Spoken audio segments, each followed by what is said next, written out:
friends, welcome to Secret of Samaiyal. இன்னைக்கு நம்ம பார்க்க போறது ஒரு சூப்பரான சட்னி ரெசிபி. பெரிய பெரிய ஹோட்டல்ல நம்ம சட்னி சாப்பிடுவோம், ரொம்பவே டேஸ்டியா இருக்கும். சரவண பவன் மாதிரி ஹோட்டல்ஸ்ல கெட்டி சட்னி. அதே மாதிரி சின்ன சின்ன மெஸ்லயும் சட்னி வந்து ரொம்பவே சூப்பரா இருக்கும். எங்க ஊர்ல ஒரு மெஸ்ல இந்த மாதிரி ஒரு தண்ணி சட்னி கொடுப்பாங்க. தேங்காய் சட்னிலேயே தண்ணி சட்னி அவ்வளோ சூப்பரா இருக்கும். தண்ணியா இருக்கும் சட்னி, ஆனால் செம்ம டேஸ்டியா இருக்கும். இட்லி கூட சாப்பிட்றதுக்கு, இட்லிக்கு தோசைக்கு ரெண்டுக்குமே ரொம்ப சூப்பரா இருக்கும். இன்னைக்கு அந்த தண்ணி சட்னி தான் நம்ம எப்படி செய்யலாம் அப்படின்னு பார்க்க போறோம், மெஸ் ஸ்டைல்ல. சரி வாங்க, இப்போ இந்த சூப்பரான தேங்காய் சட்னி எப்படி செய்யலாம் அப்படின்னு நம்ம பார்க்கலாம். ஒரு குட்டி கடாய் அடுப்புல வச்சிருக்கேன். இதுல வந்துட்டு 1 டீஸ்பூன் அளவுக்கு எண்ணெய் விட்டுக்கலாம். இதுல ஒரு 1/2 டீஸ்பூன் அளவுக்கு உளுந்த பருப்பு சேர்த்துக்கோங்க. கூடவே ஒரு 2 வரமிளகாய் சேர்த்துக்கலாம். இதை வந்துட்டு வறுத்துக்கலாம். உளுந்த பருப்பு செவக்கிற அளவுக்கு இதை வறுத்துக்கோங்க.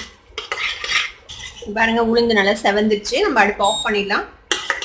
சூட்டுக்கே நல்லா செவந்துரும் இன்னும். இப்போ இதை ஒரு மிக்சி ஜாருக்கு மாற்றிக்கோங்க. இப்போ இதில் இந்த உளுத்தம்பருப்பு வரமிளகாய் இது வந்துட்டு நம்ம எண்ணெயை விட்டுட்டு ஆட் பண்ணிக்கலாம். வெறும் உளுந்தும் வரமிளகாயும் இதே எண்ணெயை நம்ம தாளிக்கிறதுக்கு யூஸ் பண்ணிக்கலாம். இப்போ இது கூட ஒரு 2 பல் பூண்டு, 2 குட்டி பல் பூண்டு சேர்த்துறேன். ஒரு சிலருக்கு பூண்டோட ஸ்மெல் பிடிக்காது, அவங்க வந்து கம்மியாக சேர்த்திக்கலாம், இல்லைன்னா அவாய்ட் கூட பண்ணிக்கலாம். உங்களுக்கு பிடிக்காது பூண்டு ஸ்மெல் அப்படின்னா. நான் ஒரு 2 குட்டி பல் பூண்டு சேர்த்திருக்கேன். இது கூட ஒரு 1/4 மூடி தேங்காய் சேர்த்திக்கலாம். இதுக்கு தேங்காய் கொஞ்சமாக இருந்தாலே நிறைய சட்னி கிடைக்கும். இது கூடவே ஒரு 1/4 கப் அளவுக்கு பொட்டுக்கடலை எடுத்து வச்சுருக்கேன், உடச்ச கடலை, அதையும் சேர்த்திக்கலாம். அதில் சட்னிக்கு தேவையான அளவுக்கு உப்பு சேர்த்திக்கோங்க. இப்போ இதுக்கு தேவையான தண்ணி விட்டு நம்ம இதை அரைச்சி எடுத்துக்கலாம். இது வந்து நல்லா தண்ணியாக தான் இருக்கும் இந்த சட்னி, அதனால தேவையான அளவுக்கு தண்ணி விட்டுக்கோங்க. இப்போ இதை அரைச்சி எடுத்துகிட்டு வந்துடுறேன் நான். இப்போ பாருங்க, சட்னி வந்துட்டு இந்த அளவுக்கு தண்ணி அரைச்சிக்கலாம். இப்போ இதை வந்துட்டு நம்ம ஒரு பவுலுக்கு மாற்றிக்கலாம். இன்னும் கூட தண்ணி சேர்த்திக்கலாம். நீங்கள் நம்ம அரைச்ச மிக்சி ஜார்லேயே இன்னும் கொஞ்சம் தண்ணி சேர்த்தி அதையும் இந்த சட்னியோட சேர்த்திக்கலாம். பாருங்க, நல்ல தண்ணியாக இந்த மாதிரி அரைச்சி எடுத்துக்கணும். இப்போ இதை வந்துட்டு நம்ம தாளிச்சு கொட்ட போகிறோம். இப்போ நம்ம முன்னாடி உளுந்து வறுத்த அதே கடாய் தான் நான் திருப்பி வச்சுருக்கேன். அதில் கொஞ்சமாக எண்ணெய் இருக்குது. இன்னும் கொஞ்சம் எண்ணெய் சேர்த்திக்கலாம், ஒரு 1/2 டீஸ்பூன் அளவுக்கு எண்ணெய்.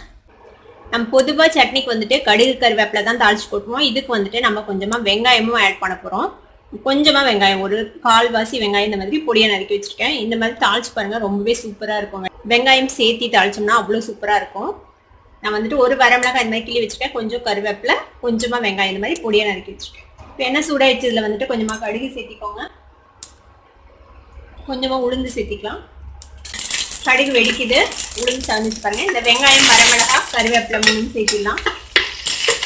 வெங்காயத்தை ஓரளவுக்கு நல்லா செவக்கிற அளவுக்கு வதக்கிக்கணும். பாருங்க, இந்த அளவுக்கு ஓரளவுக்கு கோல்டன் கலர் வர வரைக்கும் அதை வறுத்துக்கோங்க. அப்போதான் நல்லா இருக்கும் சட்னியில் சாப்பிடும்போது. அடுப்பு ஆஃப் பண்ணிட்டேன் நான். இப்போ நம்ம தாளிச்சதை வந்துட்டு சட்னியில் கொட்டியாச்சு.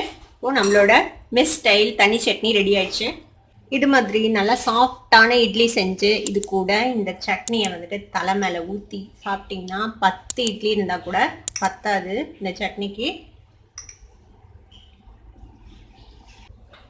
நம்மளோட சூப்பரான மெஸ் ஸ்டைல் தண்ணி தேங்காய் சட்னி இப்போ ரெடி ஆயிடுச்சு. இதை வந்துட்டு நீங்களும் ட்ரை பண்ணி பாருங்க. ட்ரை பண்ணி பார்த்துட்டு எப்படி இருந்தது அப்படின்னு எனக்கு கமெண்ட்ஸ்ல ஃபீட்பேக் கொடுங்க. இந்த வீடியோ உங்களுக்கு பிடிச்சிருந்ததுன்னா சப்ஸ்கிரைப் பண்ணுங்க, பக்கத்துல இருக்க பெல் ஐக்கானை கிளிக் பண்ணுங்க. அப்பதான் என்னோட நோட்டிபிகேஷன்ஸ் ஒன்று உங்களுக்கு வந்து சேரும்.